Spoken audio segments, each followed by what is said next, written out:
शायद जिनके घर बचे हैं वो आपसे ज्यादा गुनहगार हैं।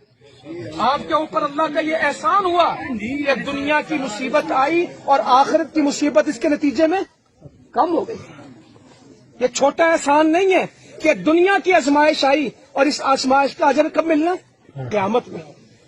बंदा कहेगा या अल्लाह ये तो सौदा कीमती हो गया, उस मकान के बदले में जन्नत मिल गई।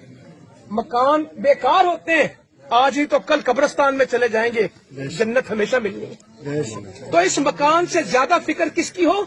जन्नत की।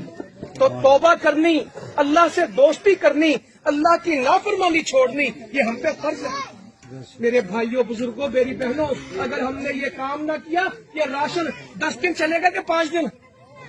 इतना ही चलेगा ना, ये कोई 2 साल तो नहीं चलना। जब ये नहीं मिला था तब भी रिस्क मिला था, जब ये खत्म हो जाएगा फिर भी राजी करना पड़ा। सुभान अल्लाह। इसमें कुछ नहीं है। और जो लेके आए हैं ये भी आपका आपको पहुंचा रहे हैं, ये इनका नहीं था, ये आपका मुकद्दर है या इनका था? ये जिसके सामने पड़ा ये उसका मुकद्दर था, ये इनका था नहीं। ये आपको पहुंचा रहे हैं, देने वाला कौन है? अल्लाह ताला। ये नहीं देते। नबी करीम सल्लल्लाहु अलैहि वसल्लम फरमाते हैं अल्लाह ताला अता करता है, मैं तकसीम करता हूँ। ये नहीं कहा कि मैं अता करता हूँ, कहा मैं क्या करता हूँ? ये तकसीम करने वाले हैं, ये देने वाले नहीं है।